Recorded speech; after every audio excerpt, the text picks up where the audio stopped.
Bem-vinda, bem-vindo a mais um estudo Nosso Lar segundo o Hermetismo. A aula de hoje, trabalhar-se. Hoje a gente vai falar sobre 2 capítulos, em trabalho e, enfim, o serviço. São 2 capítulos do livro Nosso Lar. Nosso Lar segundo o Hermetismo, não, o livro é só Nosso Lar. Mas aqui a gente estuda Nosso Lar a partir das leis herméticas, principalmente aquelas relacionadas ou aqueles aforismos relacionados no livro Kybalion. Eu sou o Juliano Posati, sou fundador do Círculo Escola Filosófica e esse é um estudo aberto. Sabe o que isso quer dizer? Que as aulas são gratuitas, é uma série de aulas encadeadas gratuitas do início ao fim. Nós não vamos pagar nada, é tudo free, é isso aí. E claro, você pode ajudar muito a escola se esse curso está beneficiando você, se você está se descobrindo, se está fazendo sentido, deixando o teu like, fazendo um comentário, compartilhando esse vídeo e principalmente se inscrevendo no canal, ativando lá o sininho, né? Quando você faz isso, você ajuda o canal a crescer, ajuda a gente a difundir ainda mais conhecimento, você ajuda a propagar a ideia dessa escola filosófica baseada em conhecimento, movimento e transformação. Sem mais delongas, vamos à aula de hoje, Nosso Lar segundo o Hermetismo.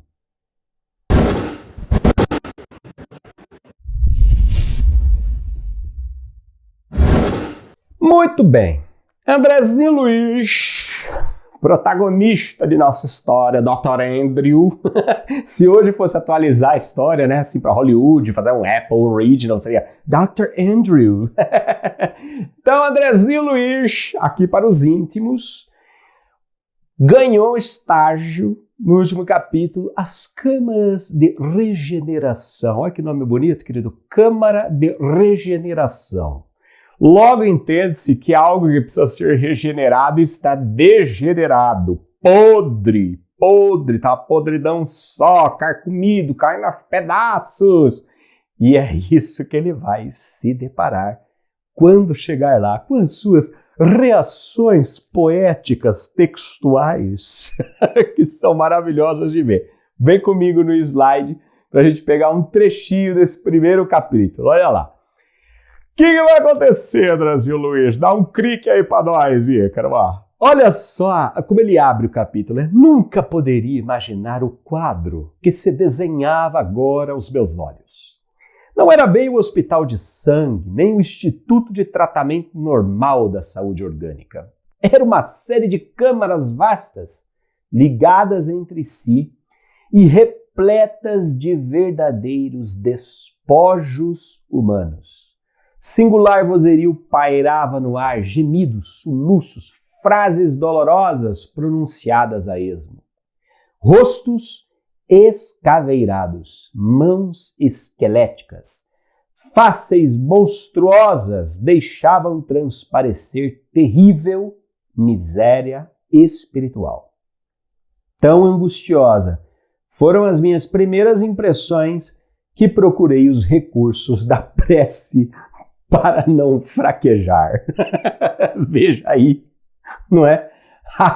Seria cômico se não fosse trágico, né? Ele vê esses nomes gourmetizados, né, de Nosso Lar, que lembra muito certas coisas brasileiras, né? Um nome gourmet, a hora que você chega, a desgraça. E aí ele ouve lá, câmaras de regeneração. Ele fala assim, nossa, é uma coisa chique, né? Todo pompeu, pompilho, pomposo. Vamos às câmaras de regeneração. Chega lá, dá de cara com um verdadeiro pandemônio, né? Com gente gritando, gente asfixiando, gente gemendo, despojos humanos. Pensa, a palavra despojo é uma palavra forte, né? Despojos humanos, uma miséria espiritual. E aí ele já sente mais uma vez aquele movimento que nós conhecemos, que é o movimento de travamento do chakra básico, né? Já deu a molejada, já ficou frouxo, resolvi já recorrer às preces para não fraquejar. Muito, olha, eu acho, faço brincadeira com isso para a gente tornar leve, mas o que está acontecendo, né? A evolução da consciência do André ao longo da sua jornada, nesse primeiro livro que ele escreve a saída do umbral, chegada em nosso lar e tudo mais. A expansão da consciência dele ao longo desse processo vai trazendo uma coisa chamada clareza. Clareza. Ele já sabe o que ele dá conta, ele já tem mais clareza sobre o que ele dá conta e o que ele não dá. E a honestidade dele, que eu fico aqui tirando sarro, mas não é coisa para tirar sarro, né? A honestidade dele é bonita de ver. Sabe por que é bonita de ver? Porque você vai percebendo com a maturidade da consciência que as pessoas começam a compreender os seus limites, compreender o seu repertório de forças, compreender até onde dá pé na piscina da realidade e onde não dá. Isso é fruto de autoconhecimento. Isso é fruto de autoconhecimento. Isso é fruto de uma pessoa que está ali no plano espiritual constantemente sendo defrontada com o si mesmo e sendo constantemente convidada a trabalhar este si mesmo. Trabalhar este si mesmo. Você percebe? Não é apenas enfrentar a realidade de si mesmo, mas é o trabalhar-se, tema dessa aula. Então, por mais curioso, né, que seja, esse André Luiz, bicho frouxo da peste, não adianta, não consegue nem entrar nas câmaras de regeneração, vê um bando de gente lá gritando que já fica todo Não é isto, meu caro. Acontece que ele, nesse momento, começa a ter uma noção mais clara de si mesmo. Ele começa a saber os seus limites e começa a saber acessar um repositório de forças que o abasteça. Não é? Esse é um fruto do autoconhecimento. Eu sei até onde a minha energia vai, eu preciso parar então, eu preciso me reabastecer para voltar. Eu preciso fazer esse jogo entre o agir, não é, e o repousar, não é? Entre a ação e a contemplação, tema de um dos brilhantes ensaios de Byung-Chul Han, Vita Contemplativa. Recomendo muito esse ensaio desse filósofo sul-coreano. Nossa sociedade, ela entra hoje em dia num estado de burnout, de exaustão, não é? Por essa demanda de desempenho irrefreável, e nós estamos perdendo a noção contemplativa da vida, a noção de interiorização, a noção de olhar para si. Nós estamos o tempo todo olhando para fora. E mais do que isso, nós estamos o tempo todo nos produzindo para fora. Produzir-se, não é? Colocar-se à vista de todos, do francês produire. Eu estou me colocando como espetáculo o tempo todo à vista dos outros. Logo, eu exijo de mim um desempenho de felicidade, um desempenho de positividade. Eu acredito nesse ser etéreo que eu criei com base nas minhas postagens no Instagram. Eu acredito na minha vida, daquele jeito. É como quando termina um namoro, é só quebrar pau, só porrada, tá ruim o negócio. Aí ele termina o namoro.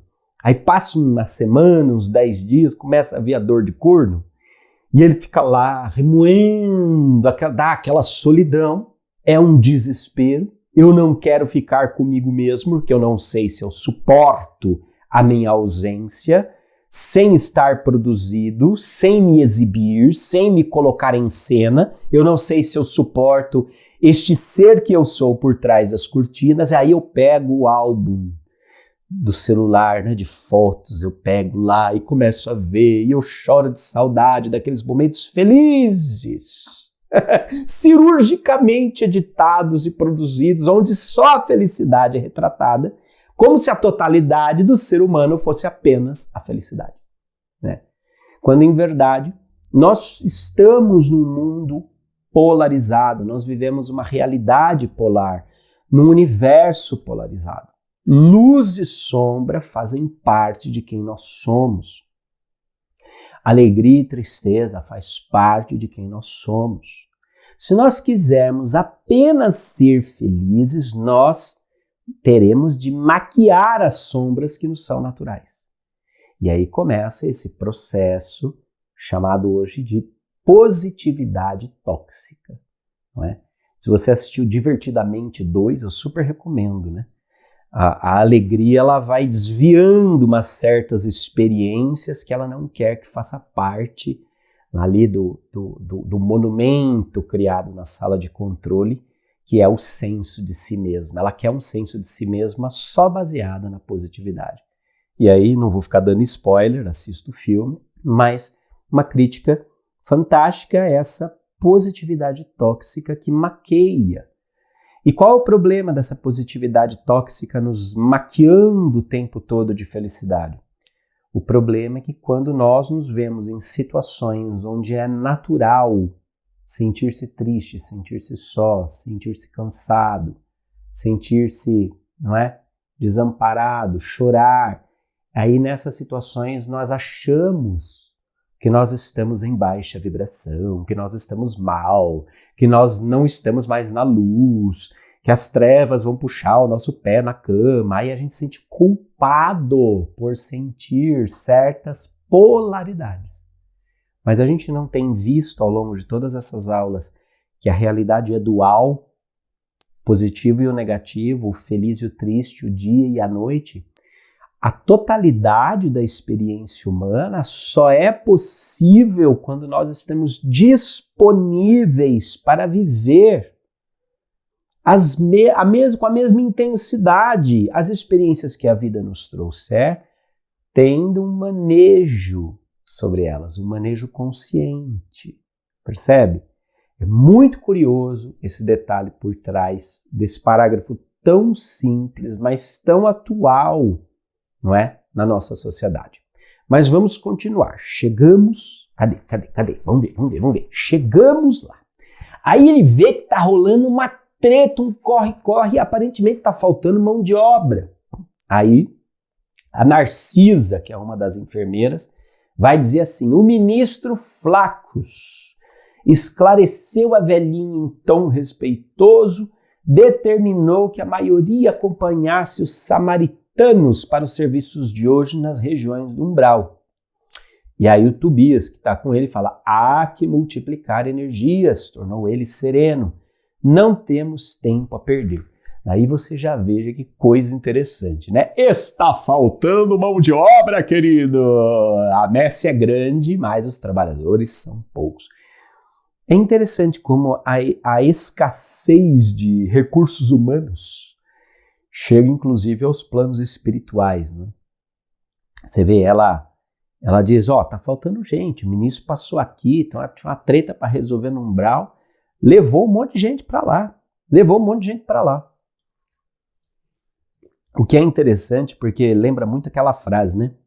A quem tem será dado mais e a quem não tem será tirado pouco que tem. Eu acho que isso tem muita conexão com a capacidade de realização das pessoas, uma capacidade baseada na consciência.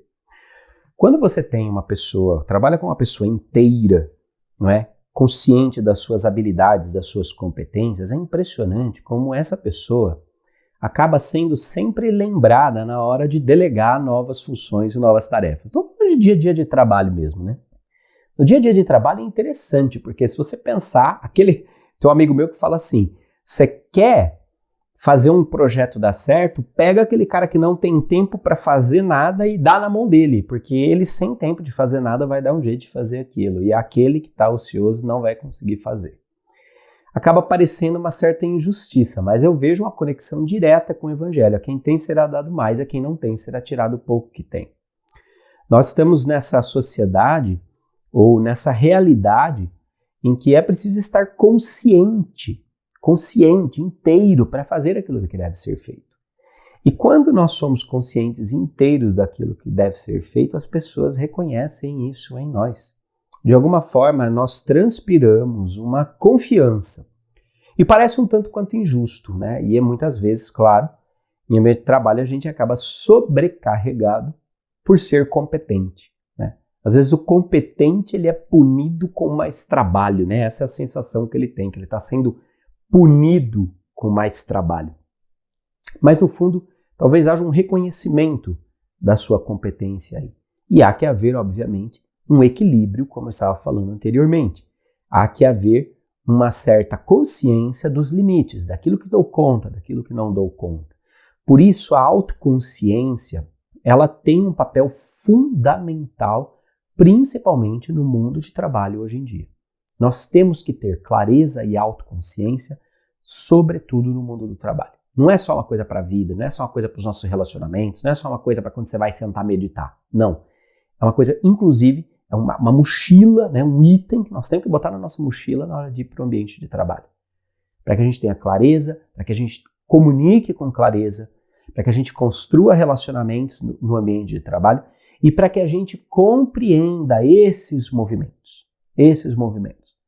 Para que a gente saia desse lugar de, poxa vida, estou sendo punido, né? Quanto mais eu trabalho, mais os caras querem que eu trabalhe, etc e tal. Não é exatamente, ou claro, percepção vai ser essa, mas talvez precise de uma postura nossa aqui para se posicionar, não é, com clareza diante disso, não é? Entender com uma certa até gratidão esses momentos, pô, que legal que eu estou sendo cotado para isso, porém, diz o Marco Davi do Hacktown, porém, é preciso dar clareza ao outro sobre nós mesmos. É parte do trabalhar-se esse dar clareza ao outro. Mas vamos voltar lá no texto. Acompanha comigo em tela. Entre os pacientes surge o Ribeiro. E o Ribeiro parece que teve uma queda, né? E aí o Tobias pergunta para Narcisa, por que teria o Ribeiro piorado tanto? E aí a Narcisa responde, experimentou uma crise de grandes proporções, explicou a serva. E o assistente Gonçalves esclareceu que a carga de pensamentos sombrios emitidos pelos parentes encarnados era a causa fundamental desse agravo de perturbação. Visto achar-se ainda muito fraco e sem ter acumulado força mental suficiente para desprender-se dos laços mais fortes do mundo, o pobre não tem resistido como seria de desejar. Acentuou Tobias pensativo. Vou pedir providências contra a atitude da família. É preciso que ela receba maior bagagem de preocupações para que nos deixe o Ribeiro em paz. Dois momentos bem curiosos aqui. Tá lá o sujeito na câmara de regeneração. A gente vai ver aqui. Tá ali, tá todo mundo lascado, estrupiado, né? Porque eles acabam de sair da zona umbralina e estão em processo de recuperação, não é? Não chegaram em nosso lar felizinho. Vocês lembram do André Luiz? E ele, que estava tendo uma melhora, de repente tem uma queda súbita. E ela vai explicar que são emissões dos parentes encarnados na Terra, emissões mentais dos parentes encarnados na Terra. Ora, a força do pensamento, e nós temos visto isso ao longo dessa série, o todo é mente, o universo é mental. Existe uma dimensão mental, não é, que conecta todas as coisas. E mais ainda, nós poderíamos dizer que essa dimensão, por mais, entre aspas, mental que seja, ela tem um aspecto físico de transmissão, tá? Já Marie-Louise von Franz, na década de 60, discípula de Carl Gustav Jung, dizia sobre essa contraparte material do inconsciente, né? Dizia, nós não sabemos exatamente como que o inconsciente, como que o nosso mundo interno se conecta com o mundo externo. Mas tudo leva a crer que esse nosso mundo interno tem uma contraparte material. Ela até cita experiências paranormais, por exemplo, clarividência, premonição, não é? Grandes insights, coisas que vêm na mente da pessoa, não é? E que de repente são de fato modelos plausíveis para a realidade externa. O que ela está propondo? Ela está propondo que essa dimensão mental tem um aspecto, uma conexão com a dimensão física. Ela possui, num certo nível, fisicalidade. E veja, por esta razão, já intuída lá por Jung e por Marie-Louise Wolfans, e também desenvolvida por cientistas como Rupert Sheldrake ou teóricos como Bert Hellinger, por exemplo, estas emanações mentais, de alguma forma, transitam, são transmitidas como ondas de rádio neste espaço mental, nesta dimensão mental ou com a sua contraparte material, são transmitidas daquele que pensa àquele que é objeto do pensador. E o sujeito lá, no plano espiritual, não tem uma proteção, um amortecedor chamado corpo físico. Corpo físico. Você está aí pensando em mim. Espero que você esteja pensando bem, diga-se de passagem. Tá? Espero que você esteja pensando bem. Mas você está aí pensando em mim. Você está pensando em mim. Não tem como você não pensar em mim. Eu venho aqui te encher o saco toda semana. Você ainda gosta, você volta, fica assistindo às aulas. Você está pensando em mim. Está lembrando das minhas aulas. A todo momento meu nome aparece na sua mente. Toda vez que você está pensando em mim, uma onda mental sai como uma estação emissora de rádio de você e vem até mim. Por isso eu espero que você pense bem de mim, por favor. Pensa assim, olha como ele está ficando magrinho, olha, está ficando cada vez mais bonito, nossa, nem parece que está com a idade que tem. Mas você está pensando isso sobre mim, mas eu não sei, né? Quando a gente se encontra, uma coisa que o pessoal sempre fala assim, você não me conhece, mas eu te conheço. E eu falo, é verdade, eu não te conheço, né? Por quê? Porque de alguma forma, o corpo material, a dimensão do espaço-tempo, ela limita essa transmissão de ondas. Ou ela limita aquilo que, ela de alguma forma filtra essa emissão de ondas. Só que no plano espiritual, o filtro deve ser o fortalecimento da mente. Olha que coisa interessante. O filtro deve ser o fortalecimento da mente. E o sujeito não se achava, tal do Ribeiro, não se achava ainda com o seu ego estruturado, com a sua força mental estruturada. Ele não se achava nos eixos ainda. De alguma forma, ele também se sentia atraído por aqueles pensamentos, por uma certa culpa de ter desencarnado. E daí isso desestabilizou toda a estrutura de consciência que estava sendo desenvolvida cuidadosamente para que ele pudesse ser liberado das câmaras de regeneração, né? Cuidadosamente. E aí é interessante, porque o Tobias fala uma frase que parece até sacanagem, né? Ah, já sei, então vamos pedir para que o pessoal dê sarna para essa família se coçar, que assim eles vão ter com o que se preocupar e deixam o Ribeiro em paz. Vamos providenciar pequenas, Vamos providenciar preocupações para a família. Oxe, não basta os caras estarem lá no baita de um luto porque o Ribeiro foi embora, ainda vai descer, tá mancada neles, né? Mas perceba, porque, e eu acho que isso é interessante, e mandando ou não, né? Quer dizer, sendo o plano espiritual causador de aborrecimentos ou não é essa bem a questão que a gente está entrando aqui. Mas quantas vezes, e por vezes na vida, a gente está fixado, não é? Numa questão sem solução para o momento. O homem morreu, ponto. Foi-se, partiu para uma outra. Mande notícias do mundo de lá, diz quem fica. Não, manda notícia nada, vai com Deus, aproveite, faça selfies, quando eu chegar aí a gente se encontra, né? Para com essa parada de mande notícias do mundo de lá, diz quem fica. Para com essa parada, deixa, a pessoa segue a vida dela e nós precisamos seguir com a nossa. Então, às vezes é interessante porque nós reclamamos de certos problemas, de certas dificuldades, de certos aborrecimentos. Só que estes aborrecimentos são sinais da vida pedindo a nossa atenção para um novo foco, para novas questões. Os problemas que surgem na nossa consciência, na nossa vida, estão levantando a mãozinha para situações que estão olhando para a gente dizendo: olha eu! Lembra aquele cara que passava com a assovio vendendo, não sei se é, eu sou do interior, tinha um cara que passava com a pitinha e fazia aí ele gritava: olha eu! Que ele estava vendendo biju. Toda vez que o aborrecimento chega na tua vida, meu caro, é o homem do biju do teu plano mental dizendo: olha eu, olha pra mim, olha pra mim. Tu fica lascado, fica puto, fica deprimido, fica não sei o quê, fica irritado, cheio de coisa, etc. A vida está dizendo pra você: olha pra mim, opa, tem questão aqui, opa, tem energia mal utilizada ali, né?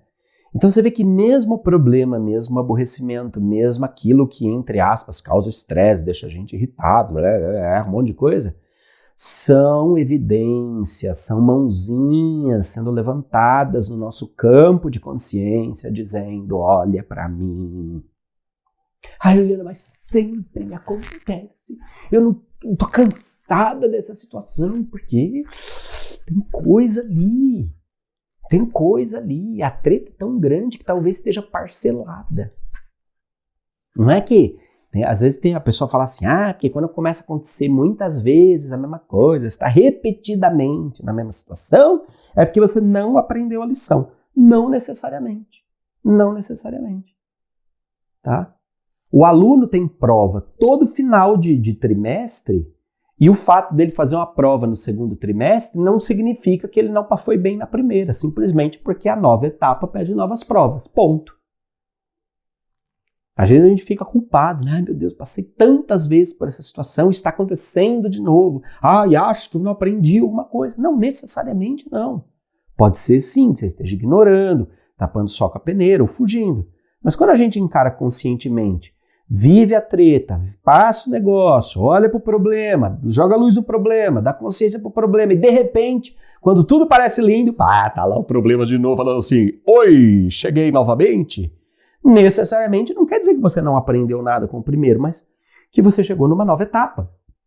E essa nova etapa vai trazer novas provas e elas podem ser parecidas, tá? Lembra sempre do aluno. O cara vai fazer 4 provas no ano. Na quarta prova, imagina se ele pensa assim: o que será que eu fiz de errado? Meu Deus, eu não estou dando atenção às provas, porque eu estou tendo que fazer uma prova de novo. Não, é uma etapa crucial do caminho. Ponto. Não é? É uma etapa crucial do caminho. Então, assim, olhe com carinho para os seus problemas.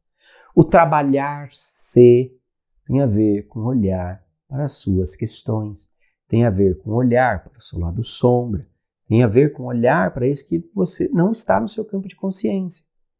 Integre esses problemas. O problema apareceu, fala: oi, fofinho, você de novo, senta, quer um café? Converse com eles, né? Diz que quando eu produzi o documentário Quando Lembro de Chico, eu estudei várias biografias de diferentes autores do Chico, né? E o John Harley, tem numa passagem do Voo da Garça, diz que o Chico levantava de manhã, né? Quando acordava, sentava na cama, e aí ele respirava fundo, né? Sentava lá, respirava fundo antes de pôr o óculos. Sentava, respirava fundo e aí falava assim: vamos ver o que o Senhor nos preparou para o dia de hoje. Põe o óculos e partia. Porque você imagina a quantidade de treta que chegava na casa desse homem, né? Mas vamos voltar para a câmera, vamos voltar para o Ribeiro, vai lá, vamos voltar para o Ribeiro. Notando-me a admiração, o novo orientador explicou: o pobrezinho, aqui nós já estamos, o pobrezinho permanece na fase de pesadelo, em que a alma pouco mais vê e ouve que as aflições próprias. O homem, meu caro, encontra na vida real o que amontoou para si mesmo. Nosso Ribeiro deixou-se empolgar por numerosas ilusões. Lembre-se, meu irmão, que estes doentes estão atendidos, que esses doentes estão atendidos, já que se retiraram do umbral onde tantas armadilhas aguardam os imprevidentes, descuidosos de si mesmos. Nestes pavilhões, pelo menos, já se preparam para o serviço regenerador.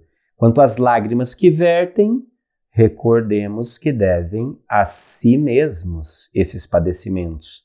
A vida do homem estará centralizada onde centralize ele o próprio coração. Aqui, duas coisas muito interessantes. E eu acho que é importante a gente olhar para elas com base no princípio de mentalismo, o todo é mente, o universo é mental, e com base na lei de causa e efeito, princípio de causa e efeito, né? Toda causa tem o seu efeito.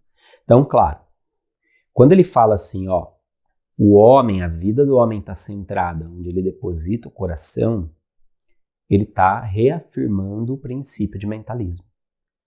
Porque a realidade é mental. A realidade é mental. Se eu pudesse resumir para você, eu diria assim, olha, você é aquilo que você passa o dia inteiro pensando. Faz uma estatística dos seus pensamentos. Se você pudesse fazer aquele gráfico de pizza, assim, com as fatias, qual seria o tamanho da fatia dedicada ao seu propósito? Qual seria o tamanho da fatia dedicada à sua lamentação? Qual seria o tamanho da fatia dedicada à pornografia? Qual seria o tamanho da fatia dedicada a tentar passar a perna no outro, a ganhar dinheiro, custe o que custar? Qual seria o tamanho da fatia da pizza dedicada a construir relacionamentos com o seu filho? Você percebe? Você é aquilo que você passa a maior parte do tempo pensando. Isso não é uma coisa só, obviamente, porque você não pensa uma coisa só. Mas aí está o ponto. Cada uma dessas fatias de pizza traz efeitos, traz consequências. Entende? Então, quando ele fala assim, olha, meu filho, a turma aqui está aí nesse sofrimento, coisa e tal, mas eles criaram esse sofrimento. Eles criaram, eles escolheram. Eles fizeram escolhas consecutivas e encadeadas, e essas escolhas trouxeram a esse efeito que você está vendo, despojos humanos. Percebe? É tão simples quanto isso, não é?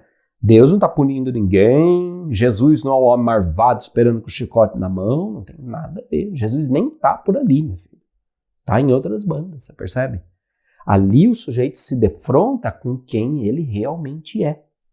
Quando tira a casca do corpo, quando cai a fantasia do corpo tão fotografada e filtrada no Instagram, tão linda, maravilhosa nas redes sociais, ali saiu a casca. Ali o sujeito é o que ele pensa. Ali o sujeito é o resultado daquilo que ele pensou ao longo da sua jornada na vida. Ali tira a casca. Sai a borboleta do casulo. Mas se sai uma borboleta linda ou se sai uma coisa esquisita, a hora que o casulo da carne vai, é que a gente vai ver. Vamos lá, vamos voltar aqui, ó. Todos... eu lendo, eu assim, dando maior ênfase na palavra errada. Temos os milionários das sensações físicas transformados em mendigos da alma. Que maravilhoso, hein? Que maravilhoso. Temos os milionários da sensação física, ou seja, transformados em mendigos da alma. Percebe? Porque a fisicalidade, como ele fala lá, olha, aqui na vida real o sujeito é aquilo que ele pensou. O sujeito é o resultado daquilo que ele pensou.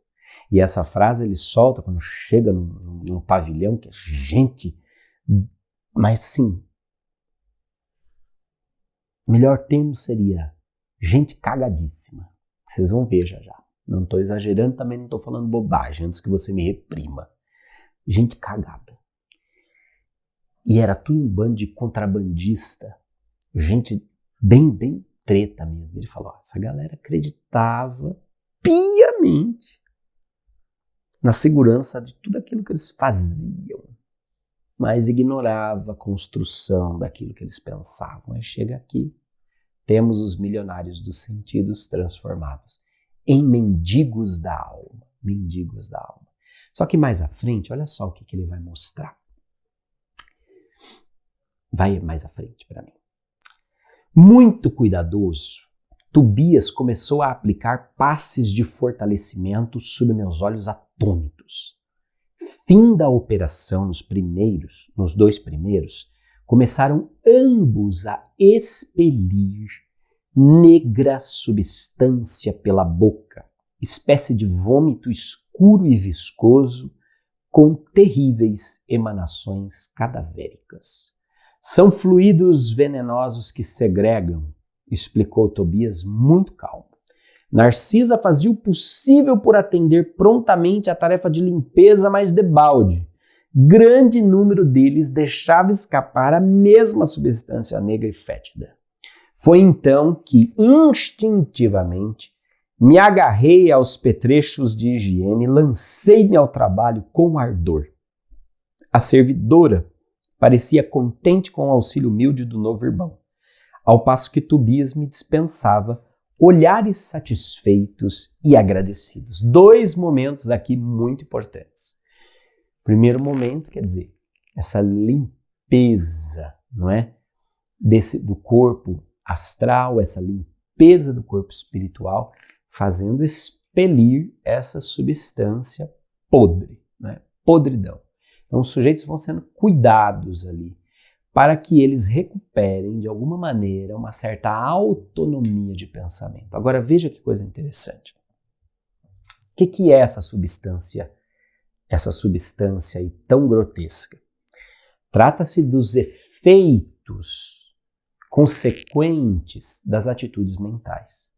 Portanto, a limpeza vai amenizando o efeito por misericórdia para que o sujeito seja capaz de reconstruir a sua atitude mental. Agora, limpa. Se a atitude mental for cagada, o sujeito volta a se emporcalhar. Você percebe? Volta a se emporcalhar.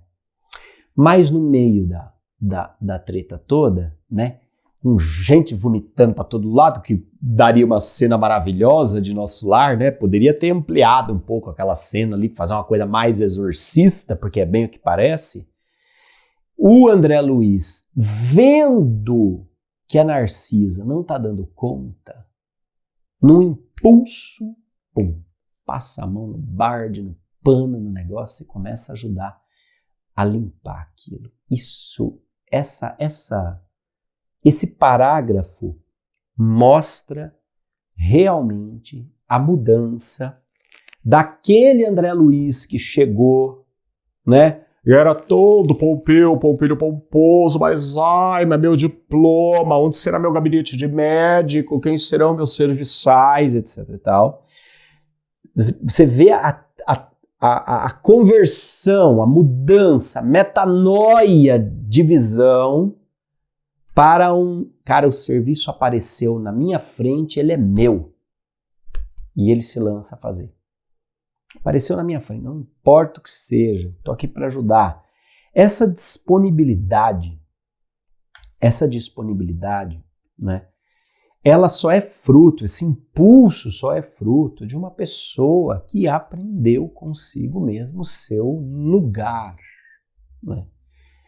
Dentro, por exemplo, agora a gente começou a turma de exoconsciência, não é? Mas eu falo muito sobre essa fórmula, esse flow, essa atividade que faz sentido, que dá energia, que deixa a gente feliz, né? Hoje todo mundo quer estar no flow. Mas esse flow você só chega quando você percorreu um caminho de identidade com autoconhecimento estratégico, que vai te levando a decisões mais conscientes, melhores decisões. E uma vez assentada, ou quanto mais assentada a sua identidade, mais você ocupa o seu lugar, mais você chega nesse estado que nós chamamos de pertencimento. Eu ocupo o meu lugar. Então, quando eu sei quem eu sou e eu ocupo o meu lugar, eu entro no flow. Eu faço acontecer, eu me lanço ao trabalho, eu paro com exigências egoístas, idiotas. Eu me lanço ao que deve ser feito, ao que deve ser realizado. Percebe? Ao que deve ser realizado. Né? Então é muito bonita, né? E eu diria que nós estamos aqui, quem sabe, no ponto de virada dessa primeira história de tantos livros que o André Luiz escreveu. Nós estamos no ponto de virada de consciência dele. Ele finalmente entendeu que pouco importa aquilo que ele achava que ele era. Naquele momento, naquela realidade, importa aquilo que ele dá conta de ser de fato e de realizar. Importa o fruto da consciência ali. E o fruto da consciência dele agora se mostra serviço. Né? Serviço. Vamos voltar aqui mais um pouquinho para o próximo texto. Esse capítulo está muito rico, né? Sentia-me algo cansado pelos intensos esforços despendidos, mas o coração entoava hinos de alegria interior. Receber a aventura do trabalho, afinal. E o espírito de serviço fornece tônicos de misterioso vigor. Aqui é muito importante. Você vê, ele vai dizer, ó, cara, eu terminei cansado, terminei sentindo, deixa eu ajeitar aqui, terminei sentindo o corpo, mas ao mesmo tempo o meu espírito forte, energizado.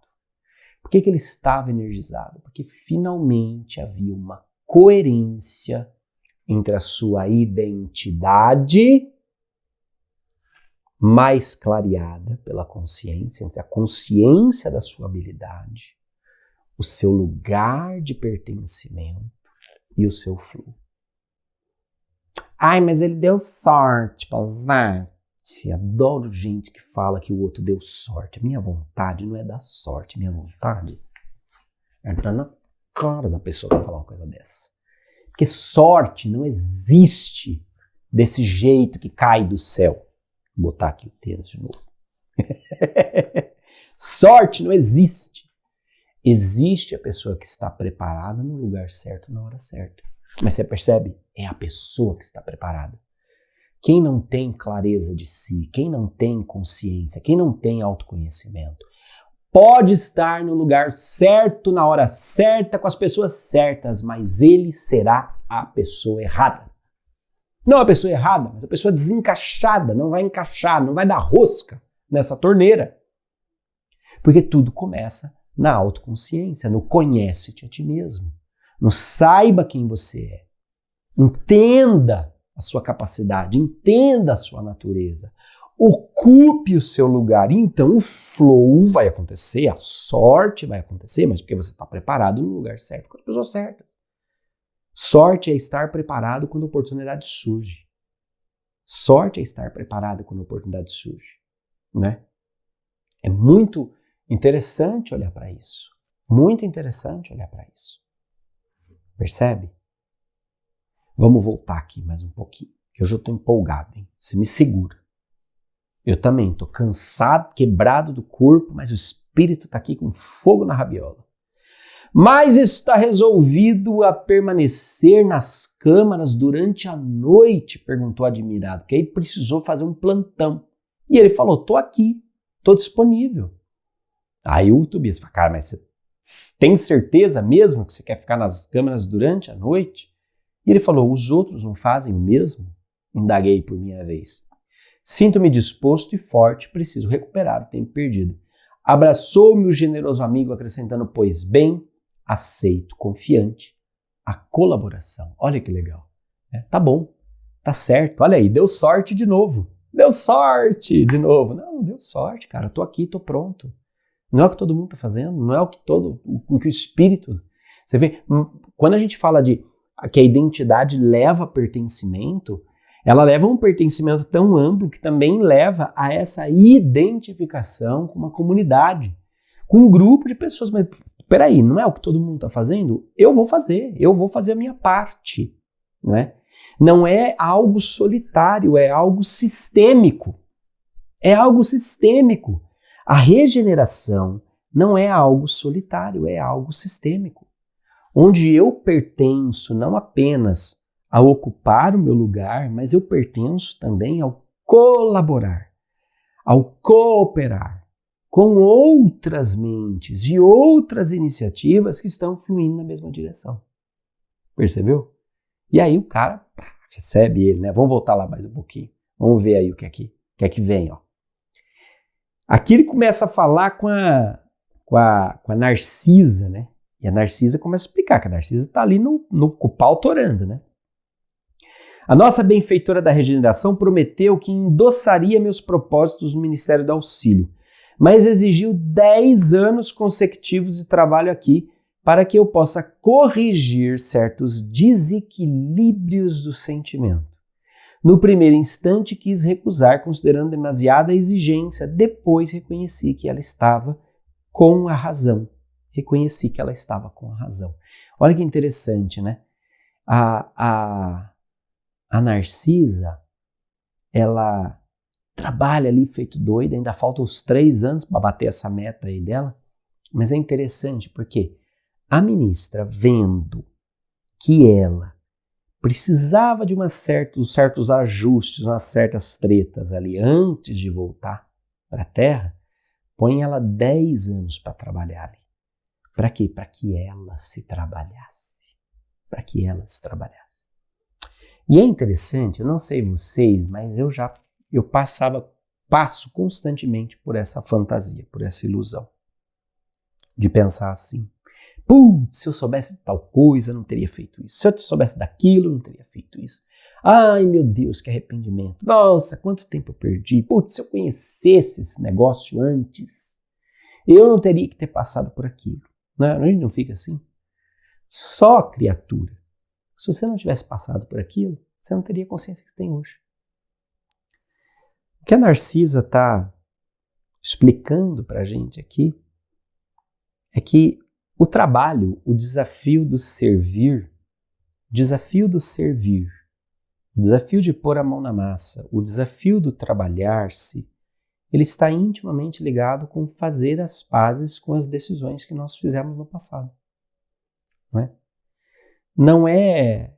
Não é simplesmente fingir que você é um ser de luz, alvo, que solta pum, com cheirinho de Glade, perfumes da natureza. Porque isso é mentira, você está jogando para baixo do tapete. Não é? A gente está jogando a nossa história para baixo do tapete, a gente está jogando os nossos reais sentimentos para baixo do tapete, a gente está jogando muito de nós para baixo do tapete. E no fundo nós temos que fazer as pazes com as nossas sombras. Nós temos que fazer as pazes com o nosso lado não tão luminoso. Nós temos que fazer as pazes com as nossas próprias trevas. Não é? Temos que encontrar espaço interno para nos permitir olhar para isso com maturidade. Sem esse olhar, nós não chegamos à totalidade. A reconciliação das polaridades é o que nos leva de novo à unidade. Não é? O princípio de polaridade hermético vai dizer exatamente isso. Todos os contrários, todos os opostos podem ser reconciliados. Na filosofia hermética não existe a eliminação de um oposto. Existe a reconciliação. Existe um momento onde os opostos estão submetidos a uma unidade maior. Esse é o símbolo do triângulo. Os opostos reconciliados a partir de uma consciência maior. Então veja, essa consciência maior, ela não integra só um lado da pirâmide. Percebe? Porque aí não seria um triângulo, né? Seria um pau em pé. Não é isso. A reconciliação dos opostos é a integração dessas polaridades. É o aceitar, é o acolher, é entender o que é que isso trouxe para a sua consciência, o que cada momento da sua história trouxe para a sua consciência. Integrar isso, fazer as pazes com isso. Se liberar muitas vezes. Alivie o peso que você carrega nas costas. Sabe? Repita para você mesmo. Puxa, eu fiz dei essa grandíssima bola fora. Carreguei, Juliano. Nossa, eu fiz tanta porcaria na minha vida. Respira fundo, minha cara e meu caro, e pensa assim, era o que você dava conta naquele momento. Você não tinha naquele momento a consciência que você tem hoje. Julgar o passado pelo presente é imoral. Julgar a consciência passada pela consciência do presente é imoral. Não faça isso com você mesmo. Não se submeta, não se imponha essa pesada carga. Era o que você dava conta, foi o que você dava conta. Faça as pazes com isso. Deste contraste de quem você foi e de quem você é hoje. Do que você costumava fazer, do que você faz hoje. Da limitação do que você sabia para a ampliação daquilo que você sabe hoje, é deste contraste que nasce a consciência. Eu vejo você, então, na próxima aula.